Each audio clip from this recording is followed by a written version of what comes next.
Folks, if you're joining us for the first time, this is the Apologetics Academy, the website apologetics-academy.org. I'm Jonathan McClatchy, and I run this weekly apologetics webinar.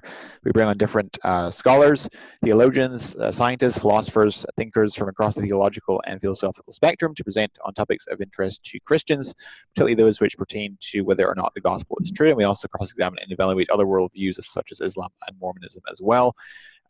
There's a number of ways you can participate in tonight's interactive program. You can, if you have a question to ask of our guest speaker, you can type it into the Q&A box, which you can find at the top of your screen, top left. It says Q&A. Click that, type in your question. You can submit it anonymously if you wish. You can also click the raise hand button at the appropriate time at the end of the presentation. I'll promote you to be a co-panelist with our guest speaker, and you have opportunity to ask questions that way also. And you can also, of course, participate in the chat window. Please direct questions to everyone rather than just panelists. That would be great. Just to give you an idea of what's going to happen in the next few weeks. Next Saturday, November 25th, we have with us Anthony Rogers, who writes at Answering Islam. He's going to talk to us about, is the Old Testament Trinitarian, which actually was a subject of a recent debate of mine with Yusuf Ismail. So we look forward to hearing what Anthony has to say on this topic.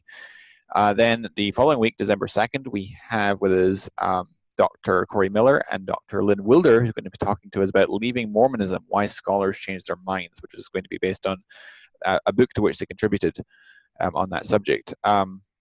Then the following Saturday, December 9th, we have with us Paul Garner, who's a geologist, and Dr. Stephen Lloyd, who's a theologian, and they're going to be giving us a young Earth perspective. We've had Dr. Jack Collins on in the past giving us an old Earth perspective on creation.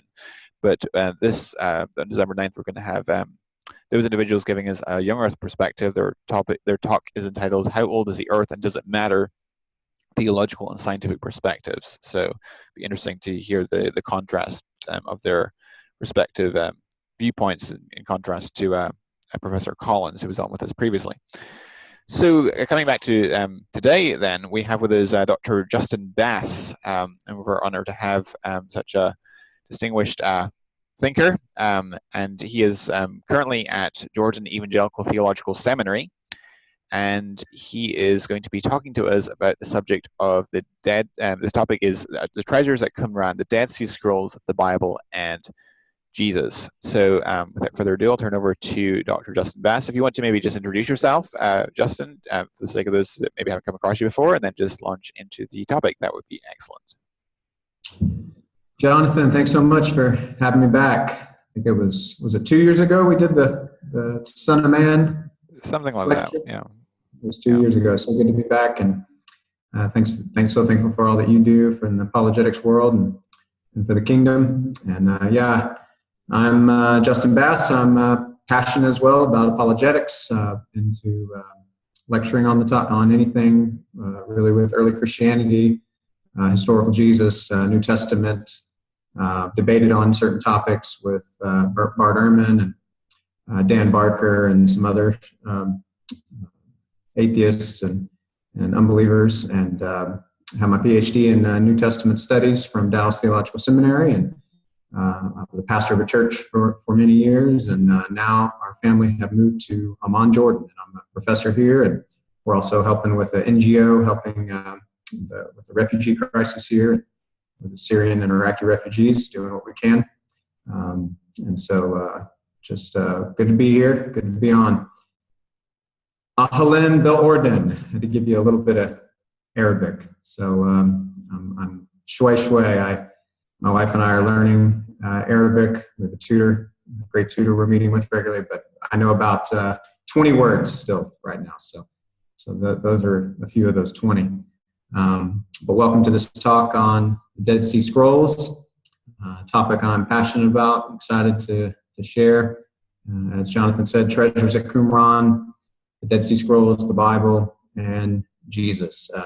As I just said, 3 months ago, actually, my family moved from Frisco, Texas, to Amman, Jordan. Not a usual move, but we are so blessed to be here in Jordan, and we'll see what the Lord has for us, how long we're here, but we're looking at years for sure. And In fact, this past week, my wife and I were celebrating our 14-year wedding anniversary. Praise the Lord for that. And we were at the Dead Sea. So we were at the Dead Sea on the Jordan side, obviously, but we could see not the caves where the scrolls were found, but we could see the area where Qumran is, where the area where these priceless treasures of the Hebrew scriptures and many other things were discovered 70 years ago this year. Can you believe that? 2017. And these were discovered in 1947, 70 years ago this year. And I wanted to do this talk actually from the Dead Sea. I actually thought about doing something where we could do it from the Dead Sea, but it's actually 10 p.m. here, very dark. It would have been meaningless because you wouldn't have been able to see anything. So I thought, just the fact that I'm in Jordan and near the Dead Sea, and the fact that some of the Dead Sea Scrolls are here in the Jordan Museum, I thought that was pretty much good enough for a good setting for this subject. And I'll get back to the Dead Sea Scrolls that are in the Jordan Museum. Talk about that in a little bit. I want to begin with a short movie clip. Those who know me know I have to have a movie clip all the time, but this will be very, very short, talking seconds. But when we're talking about such an extraordinary discovery of biblical proportions, literally, like the Dead Sea Scrolls, I think we should all have one man's name in mind, and that is Indiana Jones. I think we need to be thinking about Indiana Jones, and I want Indiana Jones to be kind of out there and in front of you throughout this talk, because this is an Indiana Jones level discovery. And I hope most of you know, Indiana Jones is not real, and the things he's discovered in those movies are not real, that they're fiction. But what I'm about to share with you, this Indiana Jones level discovery, is real life. This really happened 70 years ago. And so without further ado, let me give you a quick clip. Enjoy.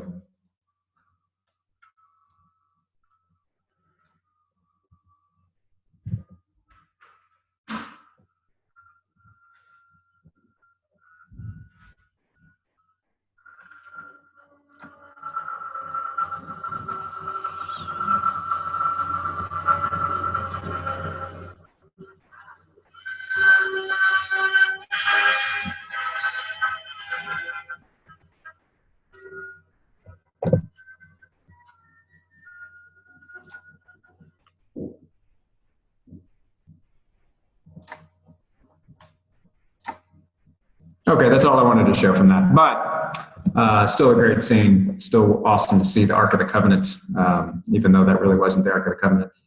And this is not an Ark of the Covenant level discovery, I have to say. I'd say the Ark of the Covenant, if that was discovered, my goodness, because we wouldn't just be getting the Ark of the Covenant, we would, of course, be getting the stones that God directly wrote with his finger, the Ten Commandments, those are inside the Ark of the Covenant. We would be getting the Aaron's staff that budded. We would be getting the jar of manna. We'd be getting that what is it? We'd be able to taste the what is it. Just that would be, of course, the ultimate, I think, biblical discovery. But this is second. This is second best, and this is real. So it's even better because it's actually real. This actually happened in real life. This is not just a movie, but the story of the Dead Sea Scrolls could be a movie, I got to say. Let me also begin with some book recommendations, okay? There's some certain books, and as the reformers said, to the sources. We need to go to the primary sources, so there's so much written on the Dead Sea Scrolls, but what I want to do is recommend to you really the key books to where you can read all the Dead Sea Scrolls. I would hope that everyone who tunes in and listens to this would read the Dead Sea Scrolls for yourself. Really an incredible group of knowledge and wisdom found within these scrolls. So first and foremost, I'm going to do this right in the picture this time. So this is one of the definitive versions, the Penguin Classic of Geza Vermesh, The Complete Dead Sea Scrolls. This is one of the standard texts by one of the great scholars who worked on the Dead Sea Scrolls, Geza Vermesh, a Jewish scholar. He's passed now. And notice it says the complete Dead Sea Scrolls. You can't see it, but trust me, it says the complete Dead Sea Scrolls. But this is a bit of fake news here from Penguin Classic. I've had to deal with this for other books from Penguin. This is not the complete Dead Sea Scrolls. It has none of the biblical Dead Sea Scrolls. It has all the non-biblical Dead Sea Scrolls. For Geza Vermesh, to give him credit, he says in the beginning, in the introduction, that this is not the complete Dead Sea Scrolls. But you could be deceived a little bit since it says it's the complete Dead Sea Scrolls. To get the complete Dead Sea Scrolls, you need to read all of this, which is all the non-biblical Dead Sea Scrolls. And then you need to read what's called the Dead Sea Scrolls Bible. It's like this. And it says it is the oldest known Bible translated for the first time in English. Now, what this is all the biblical scrolls discovered at Qumran, the Dead Sea Scrolls that are biblical, translated into English. So if you read Geza Vermesh and you read this, you would read pretty much, other than maybe some fragments here and there, you would read all the Dead Sea Scrolls. And then there's another volume for those out there who may be able to read Hebrew. This is it's called the Dead Sea Scrolls Study Edition. Yeah, that's what I want. Okay, you can see it a little bit. And it's Garcia Martinez. And this also is not all the Dead Sea Scrolls, but it is all the non-biblical Dead Sea Scrolls, like Geza Vermesh, but it probably has more because there's a lot of repetition, a lot of the same documents twice, and Garcia Martinez has them all. But plus, as you see, it has a diglot, so you can have the Hebrew. So here's a section of the Dead Sea Scrolls, and I have the Hebrew right here on the left, so you can compare the Hebrew with the English in this volume. So this is the ideal one if you know Hebrew, but you still got to get the Dead Sea Scrolls Bible to be able to read the translation of the biblical scrolls. And by the way, he also does all the variants. He lets you know all the variants, all the differences between the Dead Sea Scroll version of, say, Isaiah, and the comparing it to the Septuagint version, which is the Greek translation of the Hebrew, and to the Masoretic text, which we'll talk about, which is the Hebrew manuscripts that all of our English translations are based on, and that were the oldest Hebrew manuscripts we had before the discovery of the Dead Sea Scrolls. But so those are the three you really need to read, and read those for yourself. Highly encourage you to do that. Let me get back to tell you briefly about the Dead Sea Scrolls housed in the Jordan Museum, Amman, Jordan. Most of the Dead Sea Scrolls are actually housed at the Jerusalem Museum, but there are some very significant ones that are at the Amman, Jordan Museum. And I actually just discovered this a month ago, literally. I actually had been reading some works on the Dead Sea Scrolls because of a lecture I was going to do for the class that I'm teaching at JETS right now, at Jordan Evangelical Theological Seminary. It's a class on bibliology, so I was talking about the Dead Sea Scrolls and the Bible. And as I was reading, I came across one of the only representatives of Ecclesiastes that was discovered at Qumran. There were only 2 fragments of Ecclesiastes discovered, and one of them is dated to 175 BC. 175 BC. And it's the oldest manuscript we have of Ecclesiastes in Hebrew. It covers a few chapters, portions of a few chapters. And I read that it was housed at the Amman, Jordan Museum. And I got to tell you, I was the nerd that I am, I was pretty excited. I was sitting in Starbucks, the glorious Starbucks here in Amman, Jordan. Let me tell you, it's an amazing Starbucks here in Amman, Jordan. You got to come just see the Starbucks and then see the Dead Sea Scrolls. at the Jordan Museum. But I was sitting there and I realized that I was 20 minutes away from the Jordan Museum.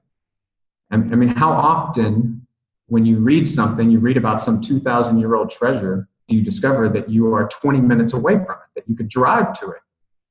That's an incredible thing. This is one of the blessings of living in the Middle East. So this could never happen in Frisco. In Frisco, if I found something, the oldest it is probably in the days of Blockbuster or something like that.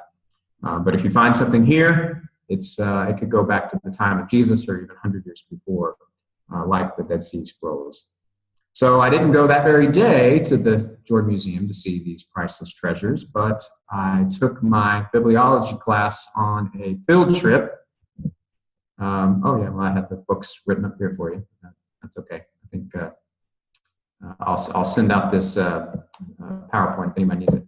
But here we are. This is the class of bibliology, and we were blessed to have actually the president of Jordan Evangelical Seminary, Dr. Ahmad. He's there with us, and sorry for the darkness, but they wouldn't allow us to do light flash, camera flash, and so.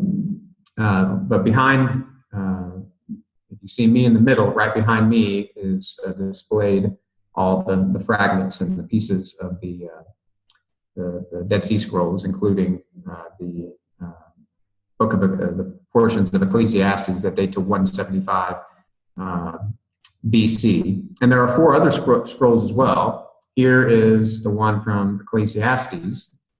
As I said, the oldest, you were looking at the oldest, most ancient Hebrew manuscript of Ecclesiastes that exists. And this is at the Jordan Museum. I'm not going to show you them all because I want you to come to Amman, Jordan, so you can see them. But this is a really neat one too. This is actually a manuscript that scholars give the title Messianic Testimonia. It's a list of verses from the Old Testament that the Essene community at Qumran put together that they believe pointed to this future Messiah. So there's passages here that they believe were messianic, and what's really fascinating about it is many of those passages are also passages that we find in the New Testament applied to Jesus, like Deuteronomy 18, Numbers 24, the star will arise out of Jacob, passages like that. They're right there in Hebrew. Can't you read them? You need to look at it a little bit closer, even if you knew Hebrew. But it was neat. I had been teaching these students things about the Bible, but I was actually able to show them the Bible. I was able to show them the Bible. There's the Bible right there. There's Ecclesiastes. We don't have the autograph, but man, that's pretty close to it. So that was a neat thing that happened just recently. Let me talk about the discovery. Let me tell a little bit about the discovery of the Dead Sea Scrolls. Like I said, it's an action movie in itself. Hopefully someone will do a movie on it someday. But in the spring of 1947, so 70 years ago, a Bedouin shepherd named Muhammad had something happen to him that happens, I'm sure, to shepherds thousands of times since the beginning of time, since the beginning of shepherds, and that is his goat got away from him. So his goat wandered away, not his sheep, his goat, and being a good shepherd, Muhammad went after that one lost goat, which had jumped up onto the rocks and had wandered into a cave. Muhammad, smart shepherd that he was, knew that he didn't need to go and try to climb and get that goat. He just needed to throw some rocks and scare him and get the goat back. But when he threw rocks this time, he heard a crash. He heard some unfamiliar noises, and that was the rocks hitting the clay pottery, the clay pots that housed the first 7 scrolls that were discovered in this cave. And so Muhammad did climb, and he went in there, and he found pots that look like this. I don't think these are the exact pots from this cave, but these are clay pots that were found in at least 1 or 2 of the caves by the Dead Sea. And in one of these clay pots were 7 scrolls in this, what came to be known as Cave 1, in the spring of 1947. And let me just show you what are the 7 scrolls real briefly in this Cave 1. And this is really important because these are some of the most important. These just happen to be 7 of the most important scrolls that were found. One, the greatest, I think, of all the finds, and most would agree with this, is the fully complete Isaiah scroll. So Isaiah, one of the largest books of the Old Testament, 66 chapters. Chapters came in later. It wasn't chapters, but the 66 chapters of Isaiah in Hebrew, we have the complete scroll discovered in this first cave, in this clay pot that housed these scrolls. A partial version of Isaiah was also discovered. Genesis Apocryphon, which is basically just a retelling of some early chapters of Genesis. Pesher Habakkuk, which is just basically a commentary, Jewish commentary on Habakkuk, which happens to be among many commentaries that were discovered, but the longest one. It's the most in-depth one. The Community Rule, which was basically the key text that tells us a ton about this community, the Essenes. Their purification rites, how they lived, how they followed the Mosaic laws, all kinds of things about the community. Thanksgiving hymns, basically their praises to God, and the War Scroll, which shows us how apocalyptic this group was. This group believed that they were the sons of light about to do battle with the sons of darkness, and God was about to usher in his kingdom, probably within their lifetime. I'm sure they believed the end of the world was imminent.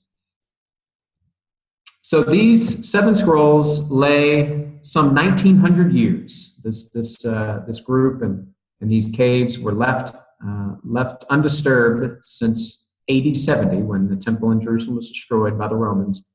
From AD 70 to 1947, sat in this cave undisturbed until they were found by a goat. The real hero of the story, by the way. You need to realize the hero of the Dead Sea Scrolls story is this goat. He could have gone right. He could have gone a different way. He could have stayed with the pack. He could have not wandered away. He could have not gone in this cave. But because he did, we found this, one of the greatest discoveries of all time. And if we had just found these 7 scrolls, this would have been the greatest biblical discovery of all time. But we found much, much more. So the young Muhammad took his scrolls, probably took the clay pot with the scrolls in them, I'm sure, and took them back to his Bedouin tribe. And they in turn sold the 7 scrolls to a man named Kando. And Kando was a shoemaker and a part-time antiquities dealer. He was doing that on the side. And he was living in Bethlehem at the time. And then Kando, in turn, separated the scrolls out, 3 and 4, and sold them to 2 different people. And there's so much great stuff in the story, but let me just tell you about one of them. He sold 3 of the scrolls to a Hebrew professor at the time of Hebrew University in Jerusalem named Dr. Eleazar Sukenik. He sold 3 of them to Sukenik, but Sukenik was in Jerusalem at the time. Kando was in Bethlehem, and in 1947, to travel from Jerusalem to Bethlehem was a dangerous trek. And Sukenik had to disguise himself. And so he disguised himself and then got to Kando in Bethlehem, got back to Jerusalem. And let me just tell you this incredible historical fact with this. So he got these 3 scrolls. Now the first person that could actually read the scrolls, the goat couldn't read the scrolls, I'm sure you're aware. The young Bedouin Muhammad couldn't read the scrolls. And Kando could not read the scrolls. None of them knew how to read Hebrew. Dr. Sukenik could read the scrolls. And he had, one of those 3 scrolls was the scroll of Isaiah. And he started reading them, and he takes note in his diary. We have his diary, and he tells us that He started reading these scrolls on November 29th, 1947. This is a significant historical fact because on November 29th, 1947, that's the same exact day, and he makes note of this in the diary, that the UN was deciding to make Israel an independent nation. Quite an incredible coincidence on November 29th, 1947. So over the next 8 years, 1948 to 1956, 11 caves, 10 more caves beyond Cave 1, will be discovered, and 930 scrolls, 2,000-year-old scrolls, I might add, would become available to the world, along with pots and coins and other ancient artifacts. Even date palm seeds. I got to tell you a little bit about the date palm seeds. So there were some date palm seeds found at Masada, one of the caves that's included in this. And these date palm seeds date back to 150 BC. And some of the scholars actually planted one of these seeds, and it has now grown to over 6 feet high. It is a palm date tree that's grown over 6 feet high, and they believe it's going to produce dates by 2022. It's the oldest known tree. It's the oldest known tree seed successfully germinated, and the only living representative of a Judean date palm tree, which actually went extinct about 1,000 years ago.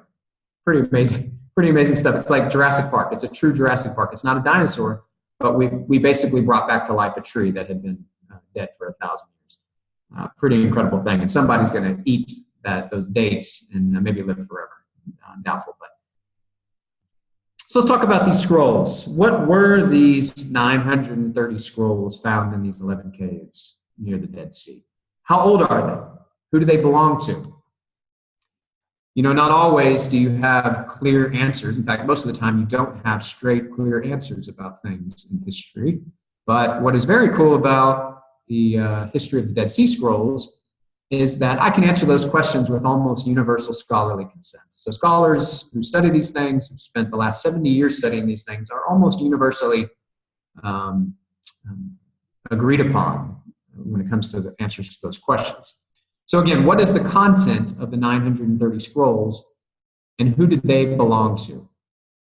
Well, they belong to this Jewish sect known as the Essenes. So this is basically their library. This is their surviving library. Okay, this is what has the 930 scrolls, and really, to be fair, it's like 25,000 of them are fragments that scholars had to put together like jigsaw puzzle pieces. Incredible work that's been done that we stand just bear the fruit of it when we read the English translations, like I pointed out. But basically, of these 930 scrolls, and many of them fragments, this is what has survived the sands of time over the last 1900 years from the Essene library in these caves. And we'll talk more about the Essenes in a little bit, but let's look at these scrolls. Let's unroll the scrolls, because remember, these aren't books. There were no books, no codex or anything like books found in these caves. They were all scrolls that you unroll. You could unroll them. So the most important of the 930 scrolls, I think most would agree, are the biblical scrolls, which are 230 of the 930. 230 of them are biblical scrolls, meaning these are books from what we call the Old Testament, or Jews call the Hebrew Bible. These are 230 of the scrolls are the biblical books. And 23 of the 24, to say that in more this is the ancient. I'm giving you the ancient Jewish numbering. So the way Jews still to this day, but back then in the ancient world numbered the Old Testament, it was 24 books. Some would even say 22 books. But that 22 or 24 books is the same as our 39 books, just so you know. So it's the same exact books, they just numbered them differently. So 1st and 2nd Kings is just Kings for them. Ezra, Nehemiah is one book. the 12 minor prophets is counted as one book. So this is how you get 24, and this is why we get 39, because we divide them up. But 23 of the 24, so you can say 38 of the 39 Old Testament books are represented among these 230 biblical scrolls. The only one that's not is Esther. Esther, she gets a bad rap. I feel bad for Esther. This is one of the books that gets rejected a lot in the canonical list. I don't know what it is, but Esther is not found among them. We don't know for sure why. It doesn't mean for sure that the Essenes rejected Esther. They may well have had Esther there, and it just disintegrated with the sands of time, like many of the other manuscripts did. Maybe they only had a few scrolls of Esther, and that's why it disappeared. That's what I think. I think they probably accepted Esther because they had Ruth. It's not because she's a woman or anything like that. They had Ruth. We have manuscripts from Ruth. But it is possible. One of the reasons why some were skeptical of Esther is because it never mentions God. God is never specifically mentioned in the book of Esther by providential design, obviously, if you know the book of Esther. But I choose to think that Esther is not included because it just disintegrated whatever scrolls they did have. But all the books are represented except Esther. And here's the best part. How old are these scrolls? And this part really should blow your mind. If you really know about these things, this should blow your mind, because they go back to 250 BC, and at the earliest, AD 50. But most of the scrolls, biblical scrolls, date in the 100 to 200 BC time frame. This is incredible. More on why that should blow your mind later. I'll get into that more later. Let me say a few more things about these biblical scrolls. Among the Dead Sea Scrolls, the top 3 used books and represented in scrolls were Psalms, Deuteronomy, and Isaiah. And these are also the most commented on books, the most quoted books among the Dead Sea Scrolls. This is very interesting, because if you go to the New Testament, what are the top 3 books that are quoted, alluded to, represented in the New Testament? The same 3 books: Psalms, Isaiah, Deuteronomy. And by the way, these quotations here and allusions, these are things I did myself. I've actually counted this myself. The quotations in the the quotations of the Old Testament in the New Testament, and allusions to each of these books. And if you notice, if you round out the top, if you just do the top 5, Exodus and Genesis in the New Testament are round out the top 5. It's the same with the Essenes. Exodus and Genesis are also the other most used and most represented by scrolls books among the Essenes. So an interesting parallel, one of many, between the Essenes and the early Christians. And by the way, if you limit it just to Paul's letters, I've done the numbers on just Paul's letters. Paul's letters, Psalms, Isaiah, and it may be Genesis, but these 5 are the top. Psalms and Isaiah are always the top 2. And Deuteronomy and Exodus and Genesis are the top 5 for Paul as well, even if you just limit it to Paul's letters. These are clearly the books that these ancient Jews honed in on. These are the ones that they really focused on and found the most meat in, it seems. The next is the biblical commentaries. So as with the first cave 1, they found the commentary in Habakkuk, but they found commentaries on just about all the minor prophets, commentaries obviously on Psalms, on Isaiah, on just about all the canonical books. So just about all the 23 of the 24 biblical books, we have representation of either quotations or commentaries. Interestingly, we don't have any commentaries on apocryphal books or pseudepigraphical books, which is a big word that just means false writings. These are books that were written at the time of Jesus or 200 years before by Jews that were false writings. That's why it's pseudo writings, false writings. They're attributed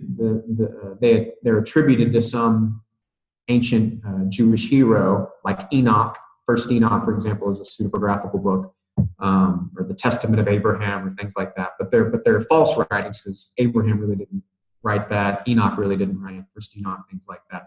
Apocryphal books are separated out because these are books that some branches of different faith groups actually consider canonical, so they separate those out from the pseudepigraphical books, which pretty much no one accepts as canonical. So biblical commentaries make up a portion of these 930 scrolls. And then we do have some apocryphal books represented: Tobit, the Epistle of Jeremiah, Sirach, Jesus ben Sirach. So these are 3 books that are represented with some scrolls at Qumran. And then we have some pseudepigraphical books, so Jubilees. Interestingly, Jubilees we only had in translation until the Dead Sea Scroll find, and now we have it in the original Hebrew. It's originally written in Hebrew, and we got the first copy of that in Qumran in the Dead Sea Scrolls. First Enoch, we also have the original, probably, version of that, which is in Aramaic. And unfortunately, the Enoch that we discovered at Qumran doesn't have these chapters in between it, chapters 37 through 72, which is this very important set of chapters, because this is where Enoch discusses the Son of Man figure that I talked about in the last time I led an Apologetics Academy lecture. So you can go back to that lecture to learn more about that. But unfortunately, that's not there. So we don't have the Son of Man language in the Qumran documents. And some previously unknown psalms. So psalms that we had never heard of, that we had never read or saw quoted or anything, are discovered by the Qumran community. Whether they consider them canonical or these are just more writings that they use to praise God, we don't know for sure.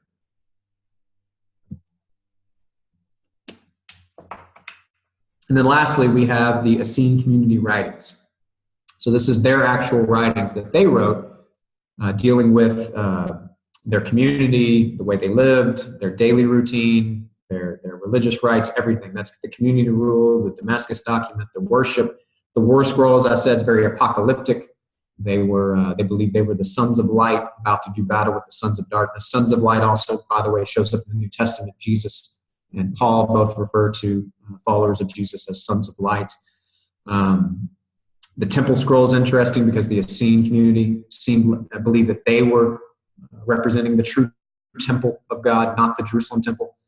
Same thing with the Christians. They're the Christians, as you know from Paul's letters. We are the temple of God. The Christians, filled by the Holy Spirit, are the temple of God.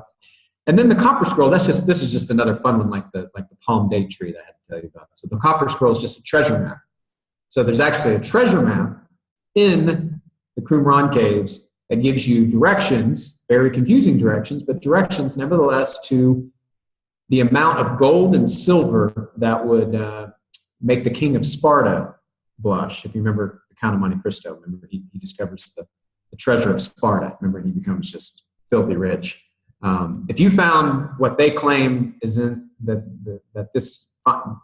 if you found what this treasure claims that you're going to find, this treasure map, you would have more money than the treasure of Sparta in the Count of Monte Cristo. And let me tell you, scholars and people have definitely tried. So if you want to grab a shovel and go to the Dead Sea and start searching for this treasure and see what you can find, go at it. But nobody's found a coin yet. But scholars actually believe that it's legitimate. It's actually probably buried somewhere out there, but the sands of time have covered it. So we'll see. We'll see if a bunch of gold coins and silver shows up sometime in the future.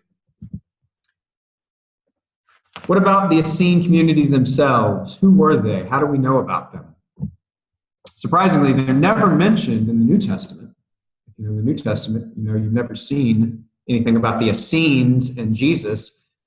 Jesus might have mentioned them when he said that some, in Matthew 19, he said, some have sacrificed marriage for the kingdom of heaven.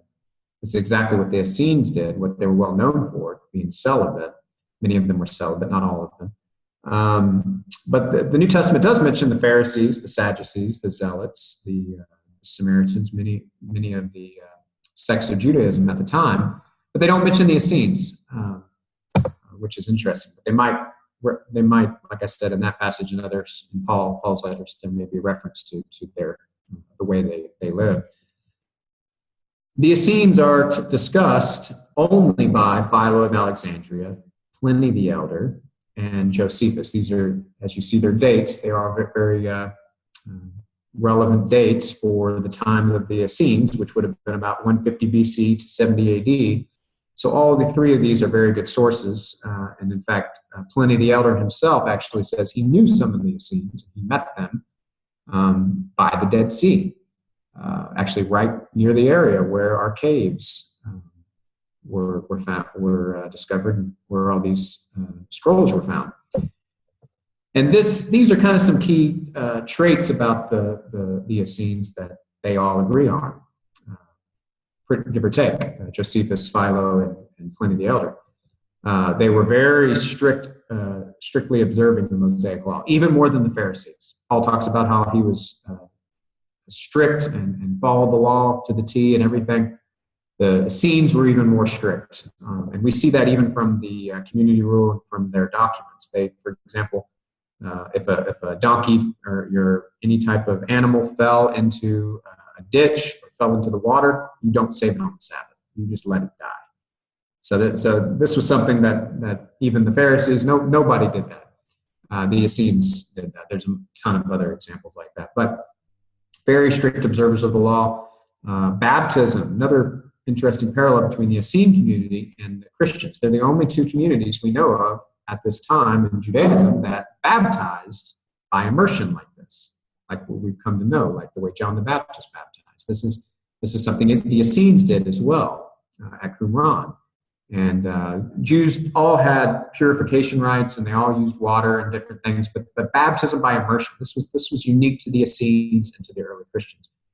The Essenes were focused on celibacy. Not all of them, though. Josephus, in fact, tells us that a large portion of the Essenes did not, were not celibate and were married and had children. And in fact, near Qumran, we found the bodies of women and children in graves.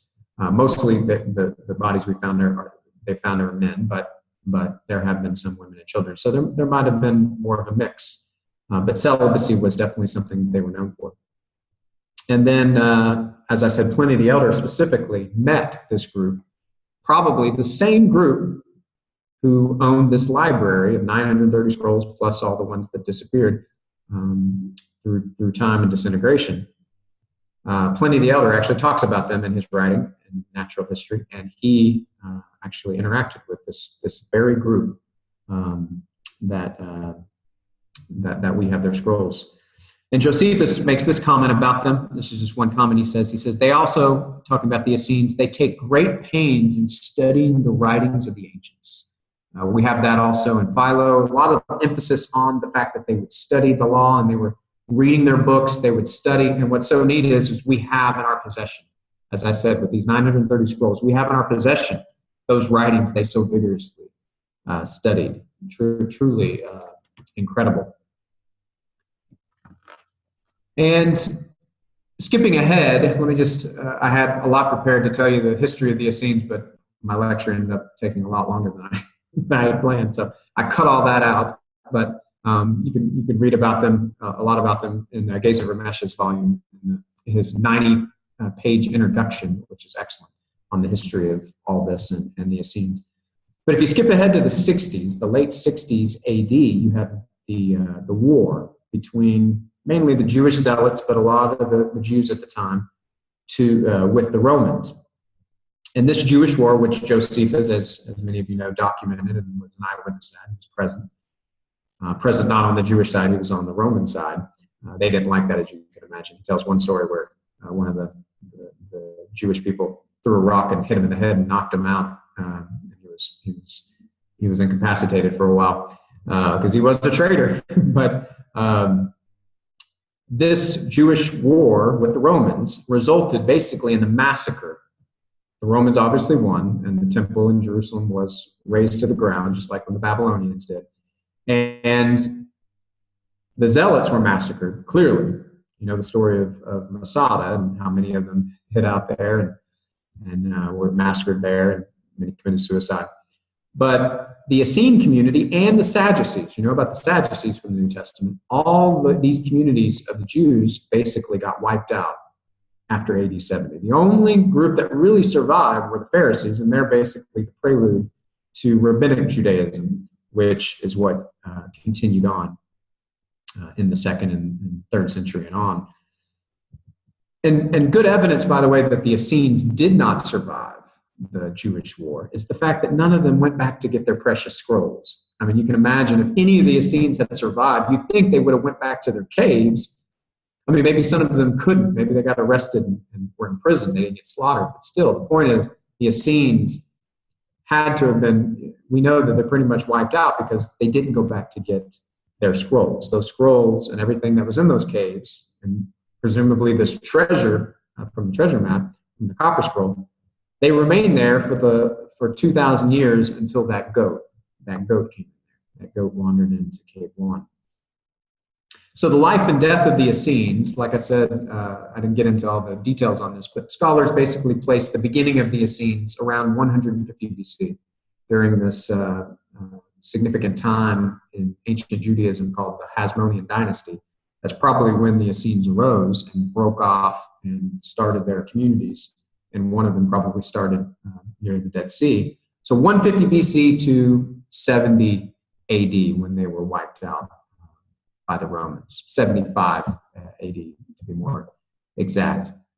Pretty much the same life as the Sadducees. The Sadducees had that same kind of lifespan as well. And the Zealots had even less. The Zealots probably began around the time of Jesus' birth, and then they were wiped out in AD 70. Some of them might have survived and fought at the Bar Kokhba revolt, which happened in 132 to 135 AD. But that was the last straw for Jews fighting against Rome.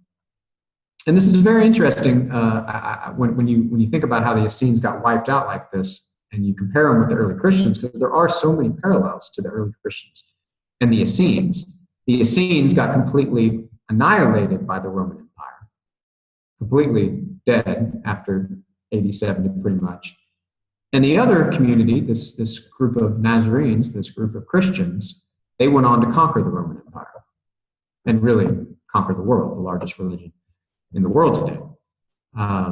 All with sacrificial love, with martyrdoms, and the preaching of a crucified man as Lord of the world. Really incredible. And I think the first time I thought of it as I was putting this together, Gamaliel's wisdom really comes into play, more fitting with the Essenes than ever. Because remember, Gamaliel's wisdom in Acts chapter 5 was, if these Christians, or if any group, or if any movement dies off, if any movement is of man, it will die off. It will go away. But if this movement is of God, you cannot stop this movement.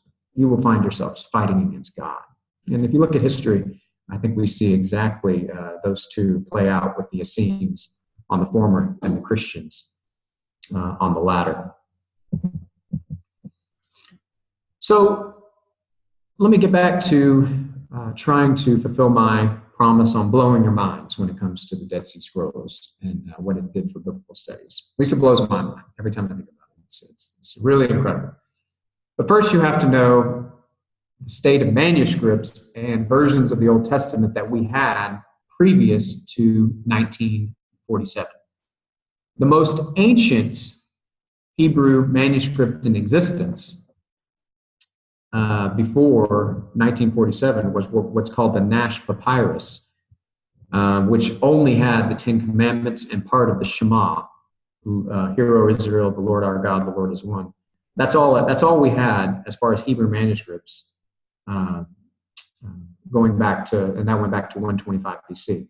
After that, the earliest we had of the Hebrew Old Testament started in the Middle Ages. So we're looking at 9th century AD, 10th century, 11th century. By the time we get to the 11th century AD, now we have all the books of the Old Testament in Hebrew in medieval, Middle Ages manuscripts. In fact, a manuscript from the 11th century, which we know as referred to often as the Masoretic text. This is the base. This is the Hebrew manuscripts that all of our English translations, pretty much all, even Jewish, Christian, all Bibles today are based on that those manuscripts that date to about 11th century AD.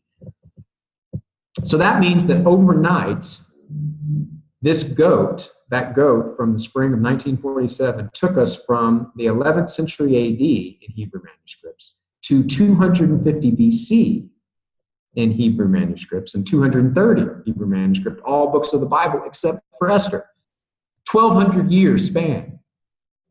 Truly incredible. Now, let me also tell you, we did have, and we do have, the Septuagint, which is the Greek translation of very ancient Hebrew manuscripts that we no longer have. But that the Dead Sea Scrolls date at the same time, by the way. But we have these Greek manuscripts that we call the Septuagint. But even those date to, the actual manuscripts date to the 4th century AD, even though that was probably written around 250 BC. But the manuscripts actually date to about the 4th century AD. So again, the Dead Sea Scrolls take us back almost 600 years before the Septuagint manuscripts. So the next most important question here is, well, how similar are these Hebrew Dead Sea Scroll manuscripts to the ones that all of our English Bibles are based on, that are translated from? The Masoretic text. There's almost like we said, 1,000 to 1,200 year span between them. How similar are they? Let me just use the Isaiah scroll as an example here.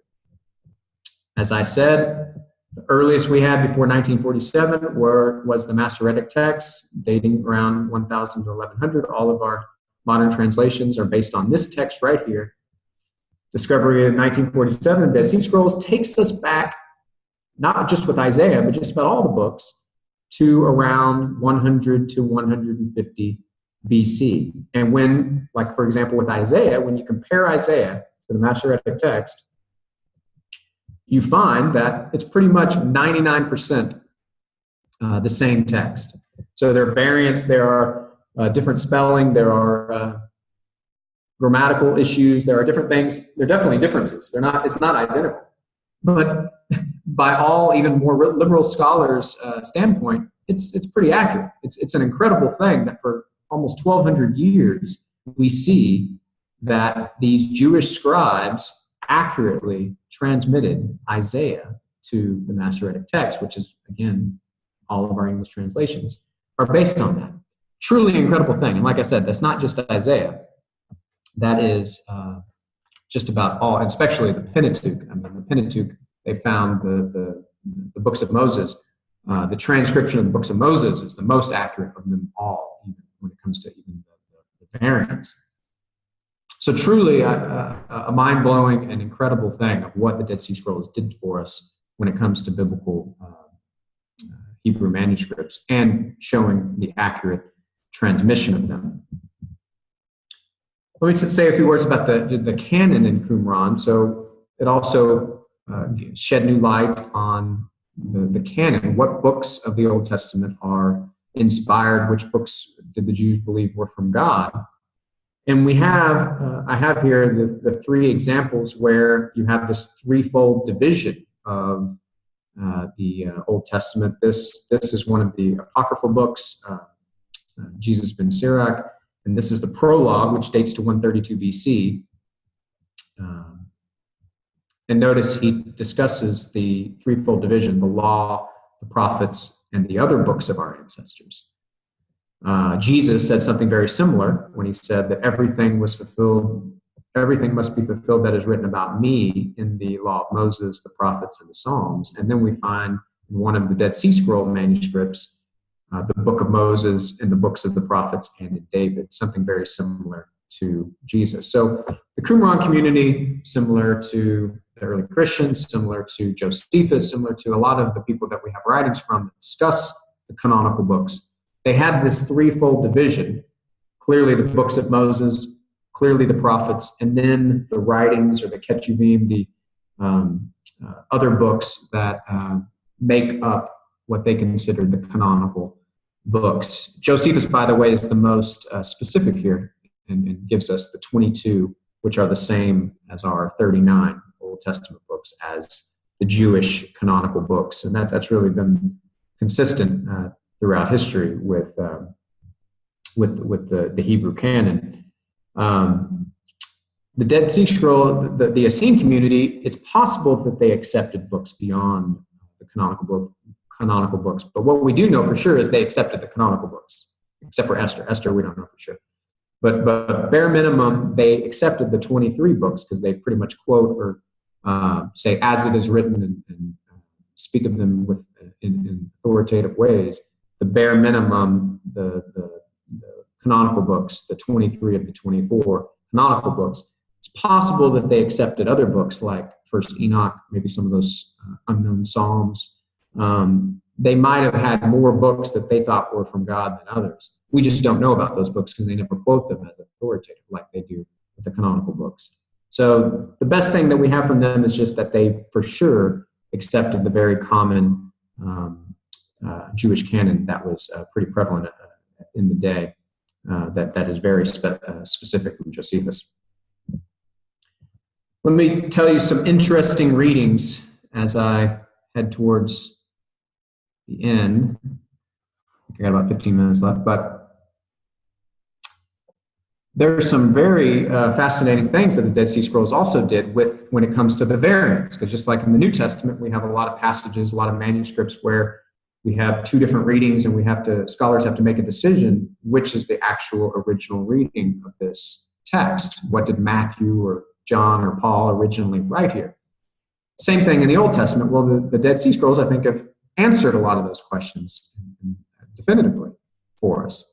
So when it comes to, say, Deuteronomy 32:8, let me just bring that text up and show you.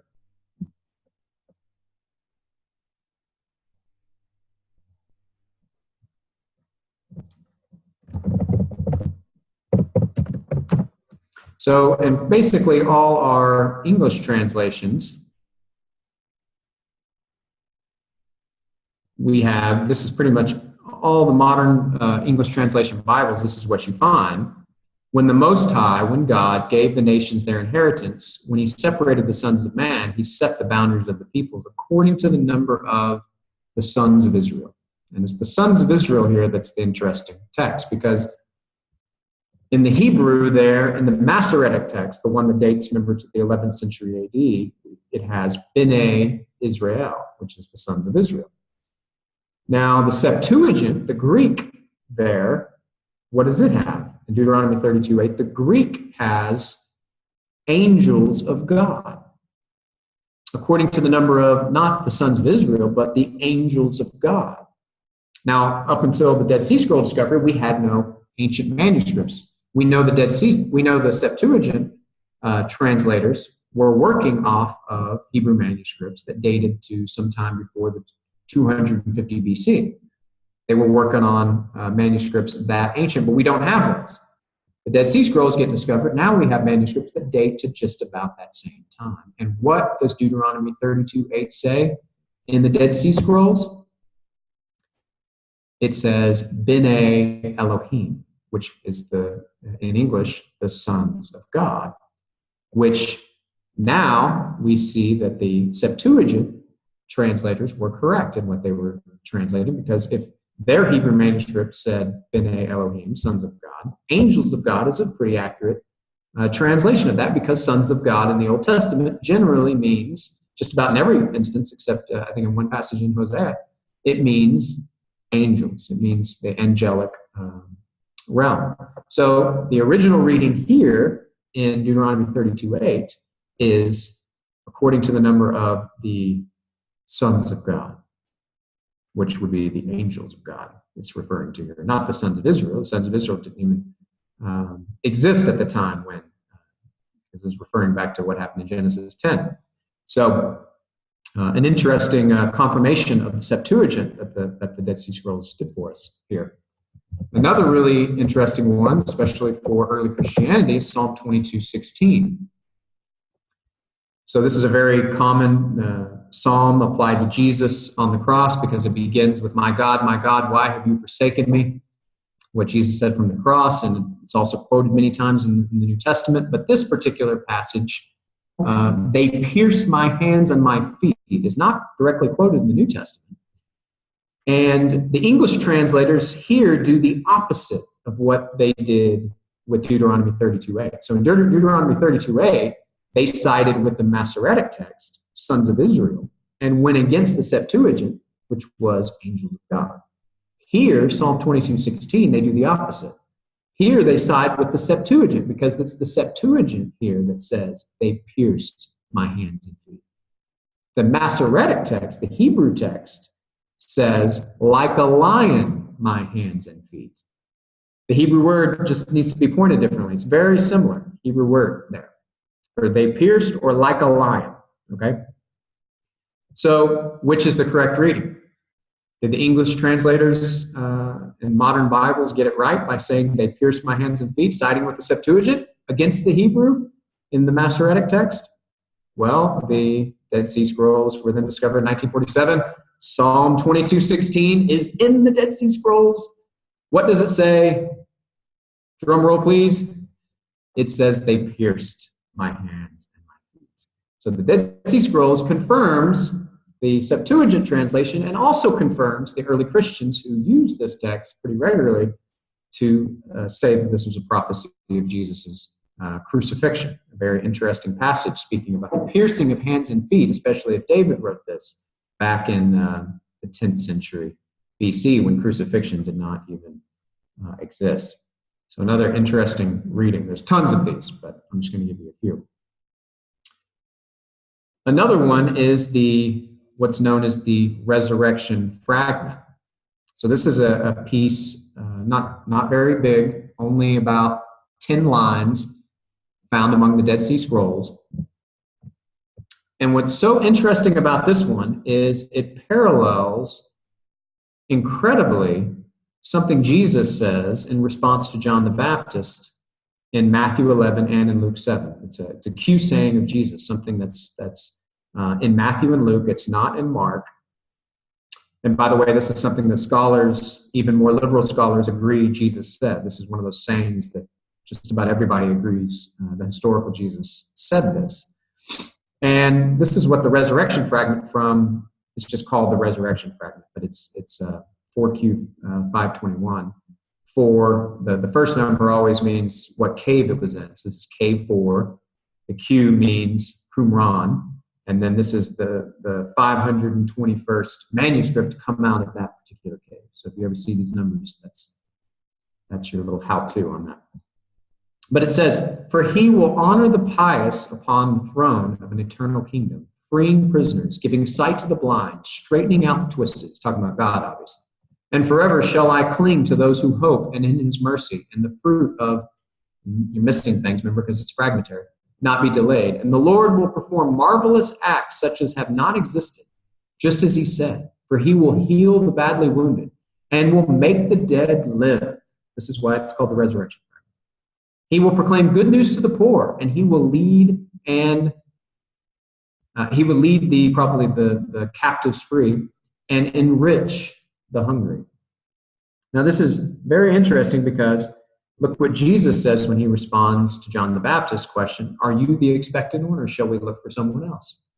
Jesus said, go and report to John what you hear and see. The blind receive sight, and the lame walk. The lepers are cleansed, and the deaf hear. The dead are raised up, and the poor have the gospel preached to them. And blessed is he who does not take offense at me. What's so incredible about these two passages is that they both completely independent of each other. I mean, it's very highly doubtful Matthew and Luke independently, who both had the same, somehow had some parallel with the Essene community. But they independently are alluding, if you look at the text, they're alluding to Isaiah 35 and Isaiah 61. They're basically quoting a verse from Isaiah 35 and a verse from Isaiah 61. And they are both adding to the text this statement about the rising of the dead. The rising of the dead is not in Isaiah 35 and it's not in Isaiah 61. So both of them independently bring up this idea that the dead will be raised, and this is evidence that the kingdom of God has come. But of course, in the Qumran fragment, it's God who raises the dead and ushers in the kingdom. In the New Testament, it's Jesus who raises the dead. John, I'm raising the dead. That means the kingdom has come. So very, very interesting fragment and interesting parallel with this amazing saying of Jesus. The last thing I wanted to do is, in light of all that we said, I just wanted to read this story from the New Testament about Jesus, the beginning of his ministry. In Matthew and in Luke, again, independently, Matthew and Luke most likely were not using one another. They were writing independent of one another, and they independently, after Jesus' baptism, after his temptation account, say that he went to Nazareth. He went to Nazareth first, and then he went to Capernaum. But what's interesting is only Luke gives us the detailed account of what happened at Nazareth, and it's what he did in the synagogue of Nazareth. And let me just read this account, just a short few verses here. So, and he, Jesus, came to Nazareth where he had been brought up, and as was his custom, he entered the synagogue on the Sabbath and stood up to read. And good old NASB has the little note here, and they should have just put this in the text, because it's not a book, it's a scroll. This is the scroll of Isaiah. And the scroll of the prophet Isaiah was handed to him, and he opened or unrolled the scroll. This isn't like a book, he would have unrolled it. And he found the place where it was written, "The Spirit of the Lord is upon me, because he anointed me to preach the gospel to the poor. He has sent me to proclaim release to the captives and recovery of sight to the blind, to set free those who are oppressed, to proclaim the favorable year of the Lord." And he closed the book and gave it back, or unrolled the scroll and gave it back to the attendant and sat down, and the eyes of all in the synagogue were fixed on him. And he began to say to them, "Today this scripture has been fulfilled in your hearing." Now, of course, what's really interesting about this, in light of the greatest discovery of Qumran, the complete scroll of Isaiah, this scroll that was handed to Jesus that he unrolled, the scroll that we have from Qumran dates 200 years before this scroll. Now, this scroll might go back that long too. We don't know how ancient this scroll is in the synagogue. But it's pretty incredible that the scroll that Jesus is holding here, we have the same scroll of Isaiah in Hebrew that you unroll. We have that same scroll, we have 200 years before this event, before when this happened. An incredible thing. And we can also be pretty sure that this scroll that Jesus read, just like the one from the Qumran community, would have been in Hebrew. And what it looked like when he looked down to find Isaiah 61, verses 1 and 2, which is what these two verses represent, when he looked to find that, it would have looked probably just like the scroll from the Qumran community. Maybe there were a few variants, maybe there were some variants and differences, but as far as the way it would have looked the same. And so I want to show you what it looked like. You can actually go online, Google the digital Dead Sea Scrolls, and you can look at them online. You don't even have to travel to Jerusalem and to Amman, Jordan, but you should anyway. You need to just be right near them and see them. But I can click on, this is the actual Isaiah scroll, and they look at what they've done. They've made it to where I can click on and they translate the verses for me. But if I go over to where Isaiah 61 is,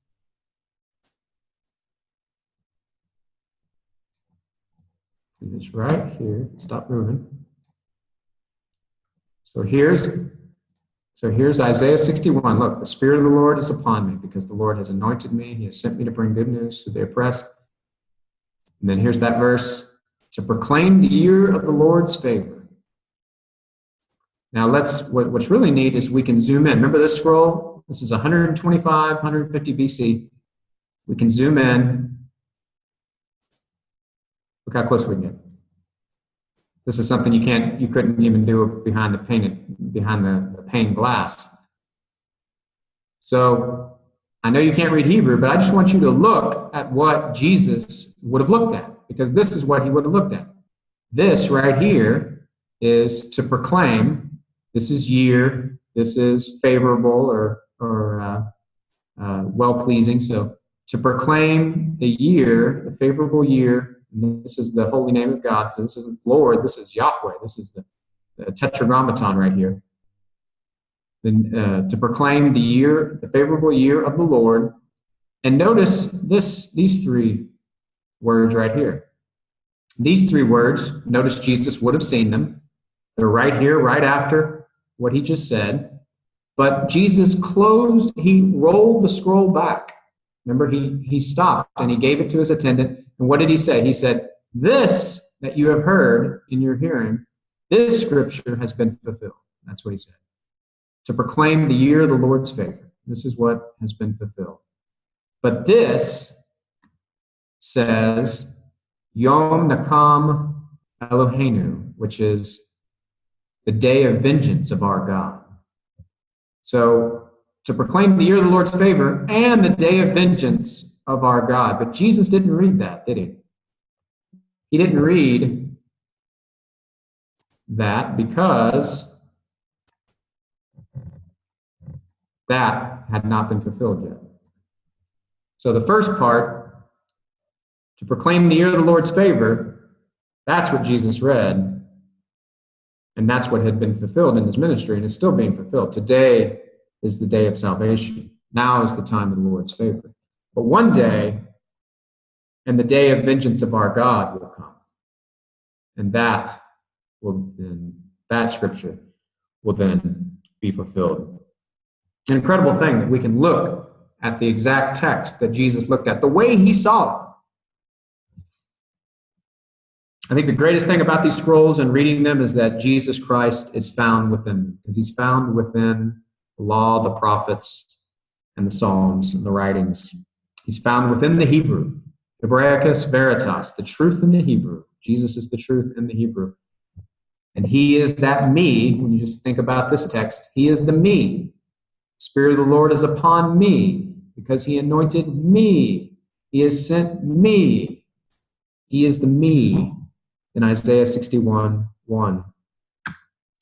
And of course, he is the one that the hands and feet were pierced in Psalm 22, and on and on. And I'll just read one more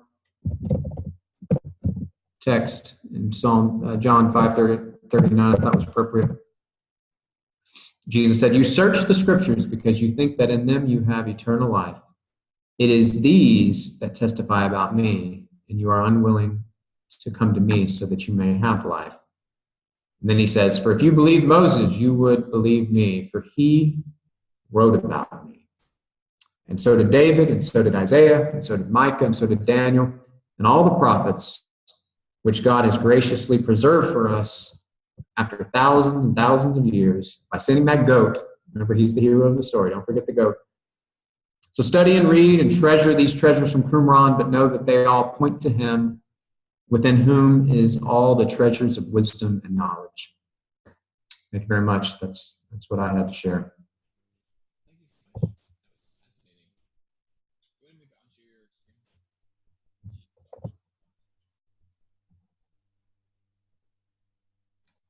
I can't hear you. Sorry. Do you want to maybe unshare your screen? Just hit the unshare button at the top. Okay.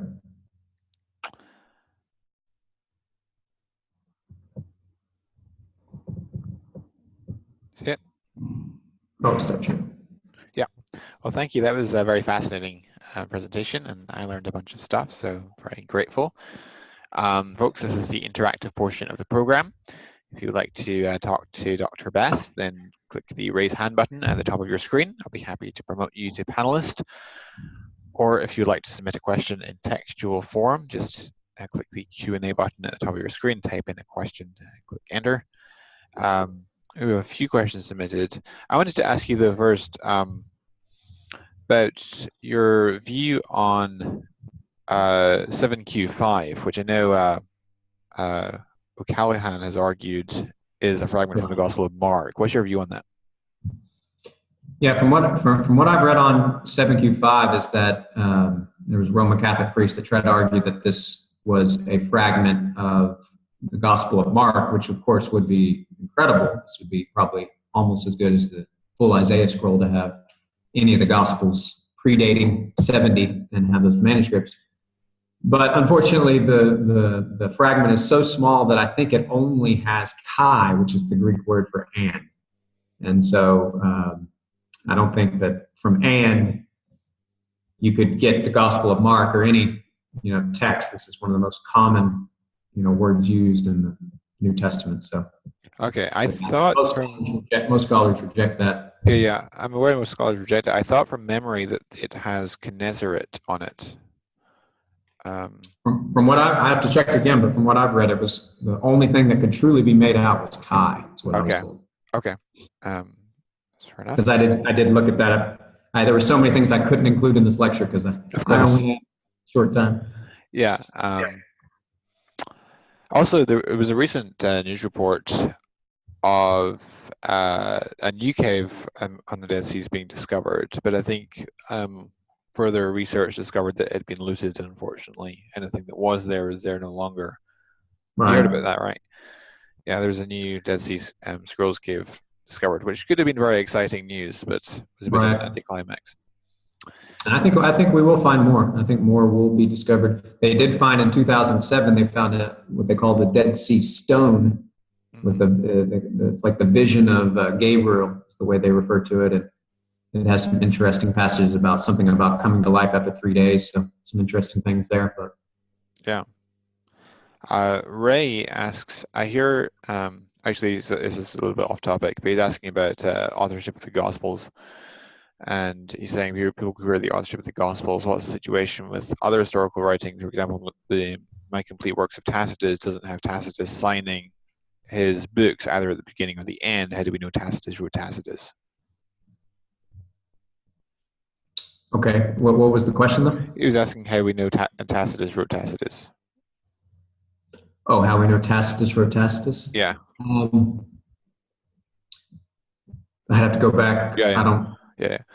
On the question on Tacitus right now, I mean I know there's no debate. There's no debate on Tacitus, right? Yeah. Tacitus. On the general question though of gospel authorship, because he's asking about the anonymity of the Gospels. Yeah, it's certainly true that there are many other ancient works which are technically anonymous. Right? Clement of Rome, for example, never mentions I hereby, as Clement of Rome, declare.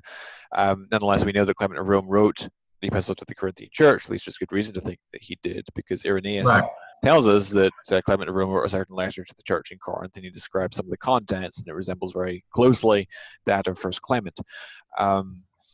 Likewise, I mean, there's other ones like that as well. But as we were discussing earlier, before the show started, there's good evidence for the gospel authorship tradition. Some of the external evidence concerns the unanimity and uniformity and geographical widespreadness of the authorship tradition, etc. Right. I mean, I have a whole lecture on authorship of the Gospels, but it's a bit off topic for tonight. Yeah.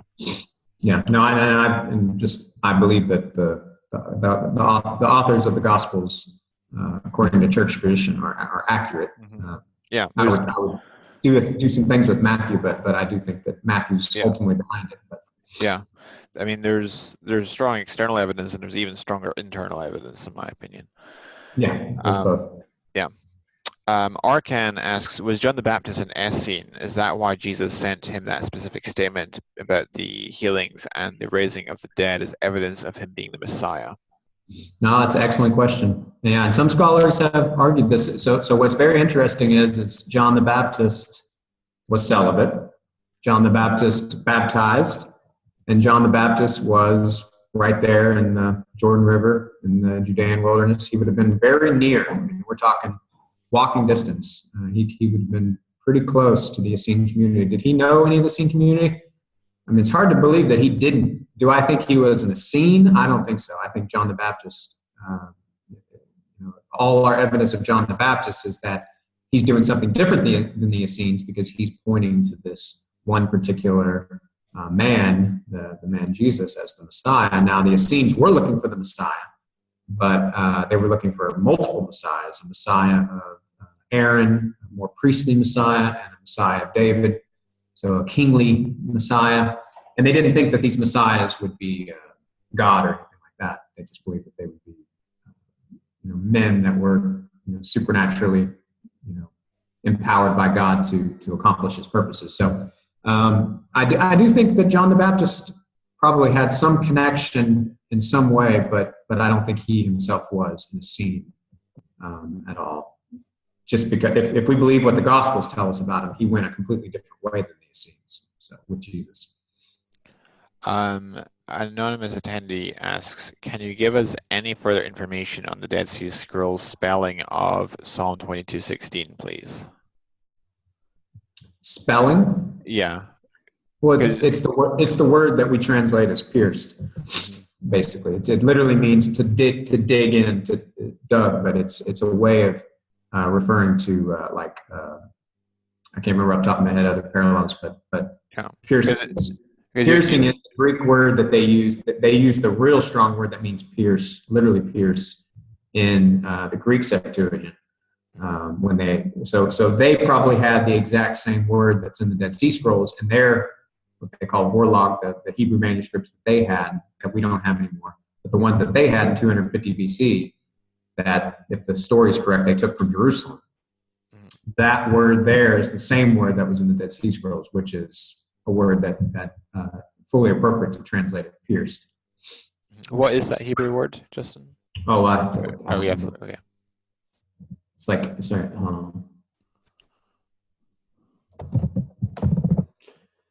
Dead Sea Scrolls, so we'll have to get the.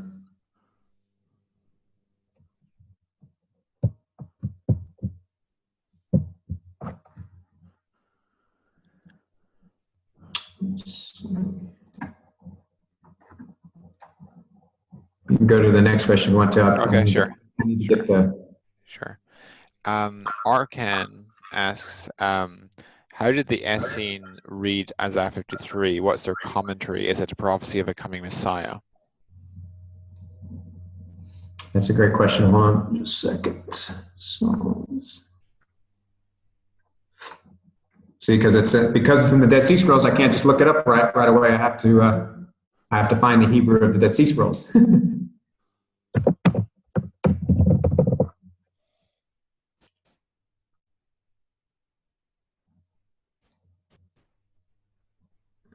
don't have it there either.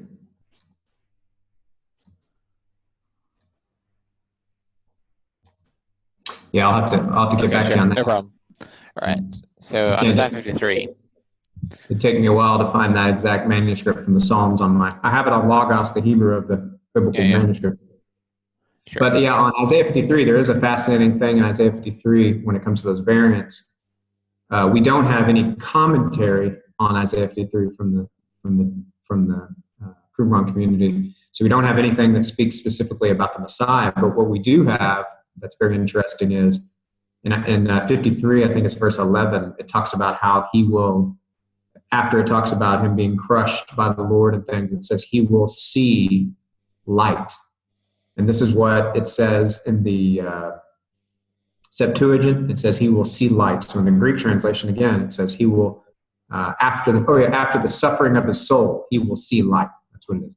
And in the Masoretic text, it says, it changes it a little bit, and it says he will just see. It doesn't say light. It drops light.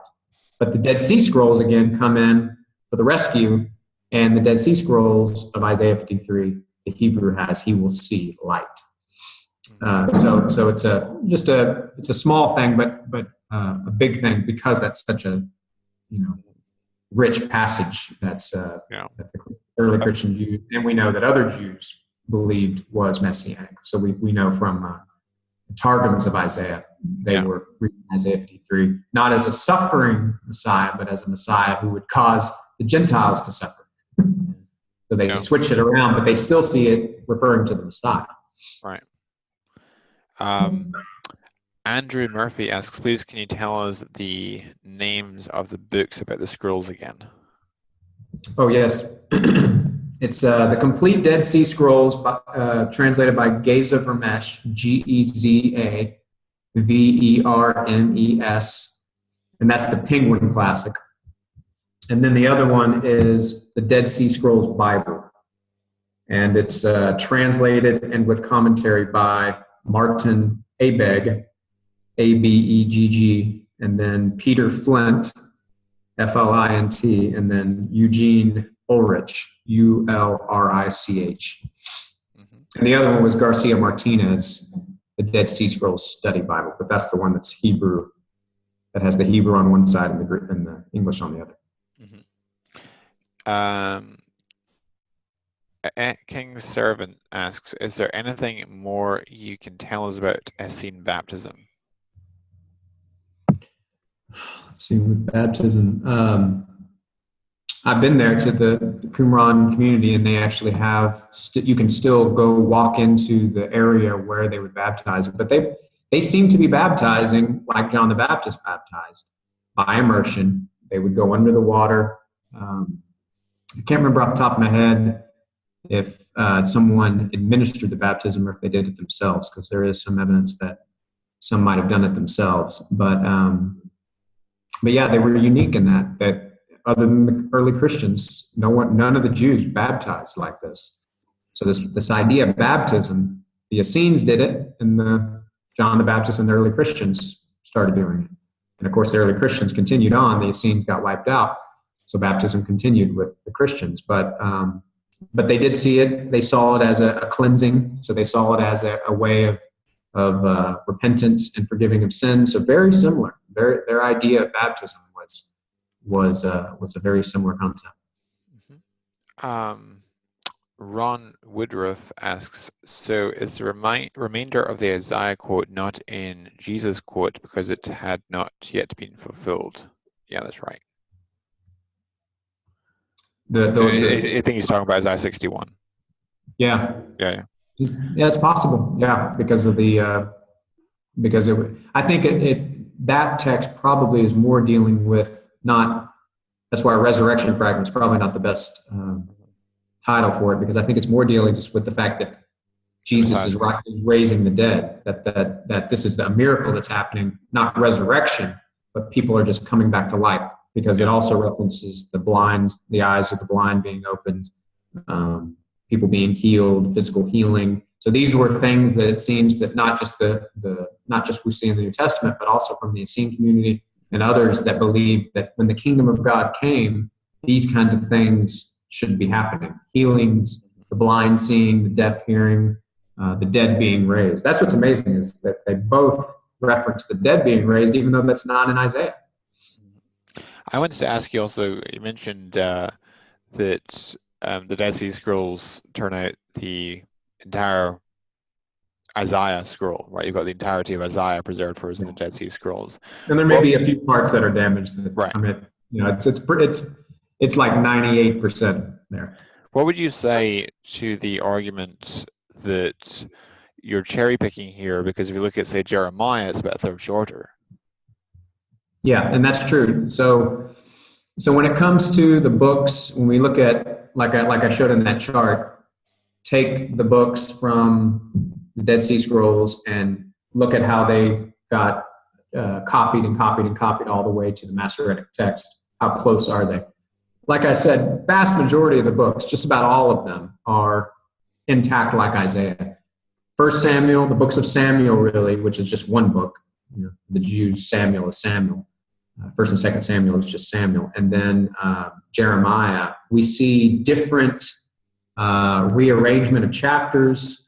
The Isaiah in the Hebrew Masoretic text is 13% larger. The Jeremiah, did I say Jeremiah? The Jeremiah in the Hebrew Masoretic text is 13% larger than the Jeremiah of the Septuagint.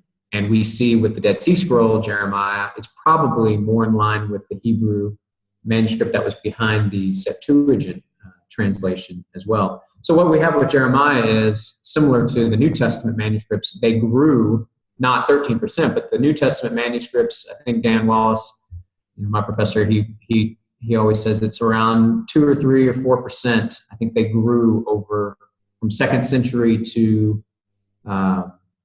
like the 14th century. The manuscripts and the over time the text of the New Testament grew by about, I can't remember exactly, but somewhere around 3 or 4%. That seems to be what happened with Jeremiah. It just grew a lot more. But I've looked at every single one of the differences, and we're talking about just extra text. We're just talking about the same thing, like the same kind of prophecy, the same kind of something that's said somewhere else in the book, just repeated again. And that's why it's bigger. So it's not like there's all this new material or all this significant theological material in Jeremiah that's deleted, and we have different text. We just clearly have this growth of material. For whatever reason, scribes added more to Jeremiah, but we don't have that with the other books. The other books have been preserved pretty intact. Yeah. And that's kind of answered the question of David Gadboys, who also asked, what challenging variations do we find in the biblical scrolls? How do you deal with these? Yeah, Jeremiah is the most, I think, Samuel, same with Samuel. What we find in Samuel is we just have, like the Dead Sea Scrolls, again, preserved a few readings that we didn't have in the Masoretic text. That was in the Septuagint, but not in the Masoretic text. The Dead Sea Scrolls, now we have it in Hebrew. There's some passages like that. But Jeremiah is the only one that seems to almost be like a different textual tradition. I know you're familiar with like the Book of Acts. The Book of Acts in certain manuscripts has is larger and smaller, different manuscripts. And some scholars theorize that maybe Luke had two different versions that went out. Maybe Jeremiah had two different versions. It's possible. I think what most likely happened is it just like the Targums, we see like kind of a precedence of the Targums.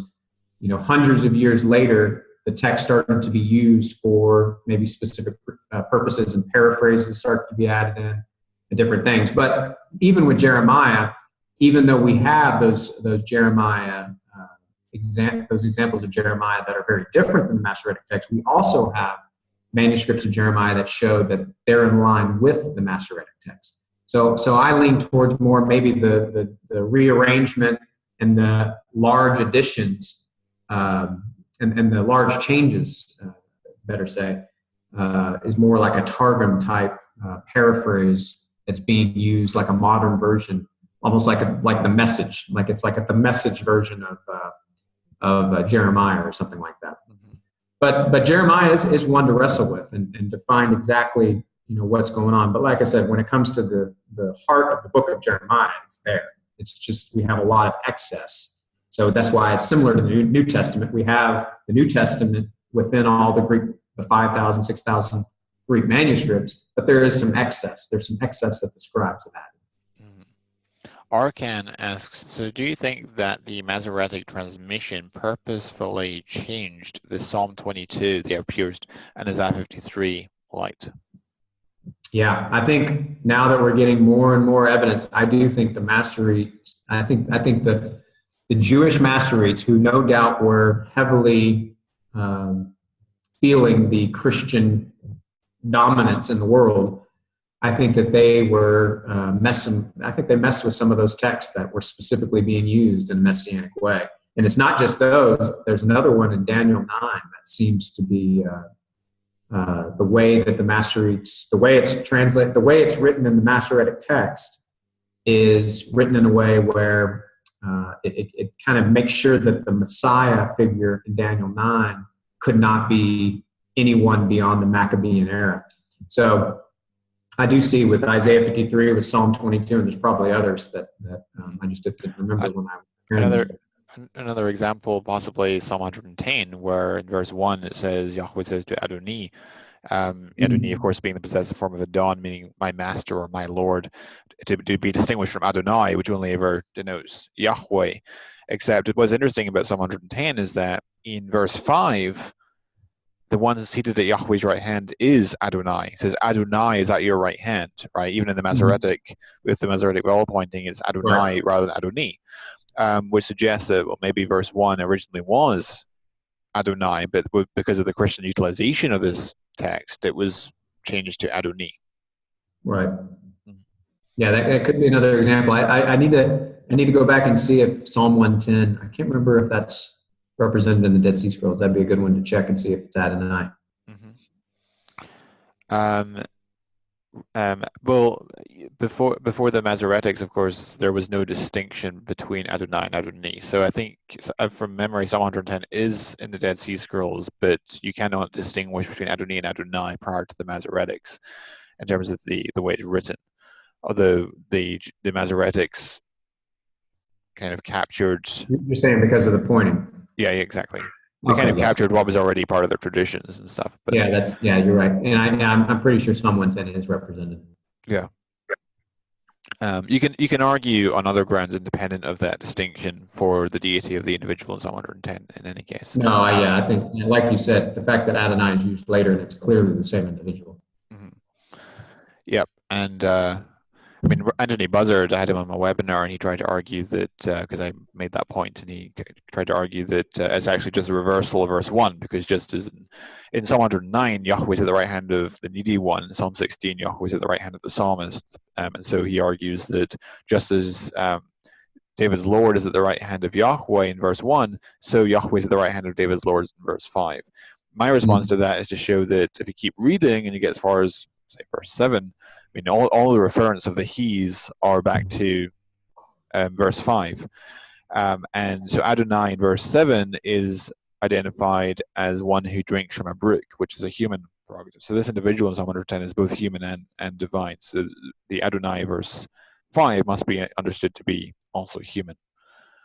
So you've got this divine human figure in Psalm 110. And also Jesus makes the argument in Mark 12 that it's not referring to David's natural son or one of his normal descendants, because none of them should be greater than David.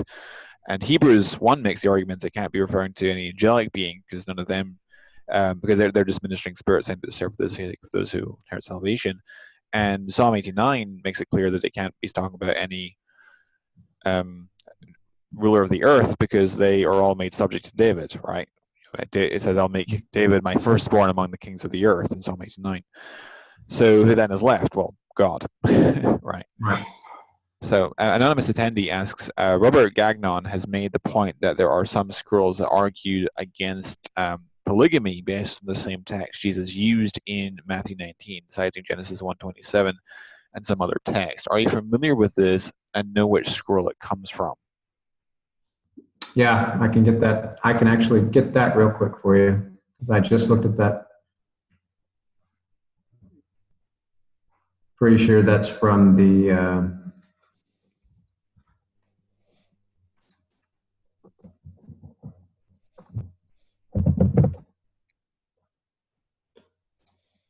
that's from the Damascus document.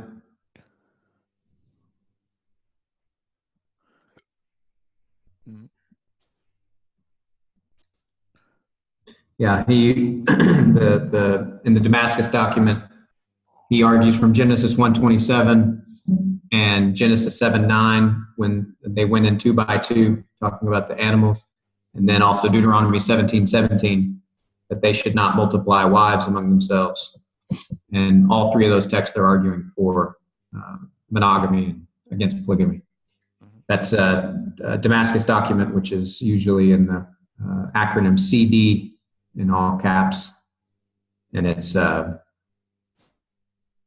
column 4, line 21 through column 5, lines 1 through 6. David Gadboys asks, are there more Dead Sea Scroll materials still awaiting publication? No, this is why it's ideal to do the talk now. Really, ever since 2002, I think, was the end. So what publications that I did not bring up, because this is like the ultimate. If you're like actually, gonna write a serious book on the Dead Sea Scrolls, would you consult this? But there are 39 volumes. They're called the DJD series, and it's the Discovery of the Judean Desert. That's what the DJD stands for. And 39 volumes. And this is all the Dead Sea Scrolls, including even the smallest fragment, published with facsimiles, with pictures, photographs, and all 39 volumes were completed in 2002. They began in 1948. So it took like almost 60 years to complete it. But Emmanuel Tove, another great scholar, he's the reason why it got done. A Jewish scholar that was put in charge of the project, and about half of those got finished in the last, not in the last, but from like 1991 to 2002, almost half of those 39 volumes were done. So they started to get worked on a rapid pace. So yeah, so until there's new discoveries, all the Dead Sea Scrolls are done in those series, and all the relevant ones are in these two books. Because both these books, by the way, were published in the 90s. So, Life asks, so there's a common claim that there's only 3 major variants between the Great Isaiah Scroll and the Aleppo Codex. Do I understand this to be false? 3 variants? Yeah, that's false. Yeah. It depends on what you mean by variant. I mean, if they mean like, not even 3, I mean, there's a lot of spelling differences, there's a lot of grammatical differences, there's a lot of there are different words, word order, things like that. But we're talking, like I said, 98, 99% the same. So like whatever differences there are, they make up about 1%. Wayne Ferguson asks, how familiar are you with the Nag Hammadi material, and how relevant is it to biblical studies compared to the Dead Sea Scrolls? Yeah, I mean, Nag Hammadi is more relevant to I don't think it's a significant discovery. It was a significant discovery for sure. This would be in the top discoveries that have happened. It's not that exciting because there's a bunch of heretics, but anyways, but really it's more impactful to Gnosticism and second century Christianity and their opponents, because basically before the Nag Hammadi discovery, we only had quotations from the early church fathers on what the Gnostics and certain groups believed. And then when the Nag Hammadi library was discovered, now we have the actual writings from who were pretty much the heretics. So now we have the heretics, right? We have them in their own words, which is very helpful, and how they viewed things, and so you know they're very important for sure. I don't think they've had as significant an impact on biblical studies and everything as the Dead Sea Scrolls have had, but they've had a big impact. They're a significant discovery for sure. Okay, well that was the last. Oh, this has just been another one. As someone asks, Wayne Ferguson asks, are there any Gnostic texts in the Dead Sea Scrolls? No. The answer I think is no. Yeah. All right. Well, that was. So Will asks, how is dating the scrolls established? The dating? Yeah. Yeah. For one, we have a nice cap of 70 because of the destruction of the temple in Jerusalem in 70. We know that happened, and so that helps with kind of putting a cap on the dating of them. But also the best radiocarbon scholars and people who are experts in radiocarbon dating did that on all the manuscripts, and all the manuscripts basically fall right within that window of like 150 BC and 50 AD. So the dating of the manuscripts is like in no way debated. There's some weird views from some scholars on some of the interpretations of the Essene community and the teacher of righteousness and things like that, but dating isn't something they debate. I think handwriting is also a factor. Yeah, handwriting's a big thing. Yeah. And something really interesting on the handwriting is the fact that the more ancient of the biblical scrolls, so like in the Pentateuch and in Job, only Job outside the Pentateuch has this very ancient Paleo Hebrew. There's writing in the ancient Paleo Hebrew, which is one of the most ancient. It's basically the most ancient stage of Hebrew, and it's in the books of Moses and in Job. So it's kind of an interesting thing that we find. Yeah. So that was all the questions that were submitted. Does anyone want to ask any final questions before we wrap up for today? Okay, thanks so much, Justin, for coming on and sharing your wisdom with us. It's been very insightful and edifying. This was fun. Thanks so much for having me, John. Indeed, we must have you back sometime in the future again. Yes, sir. Indeed. So I'll have good internet by then, God willing. Indeed.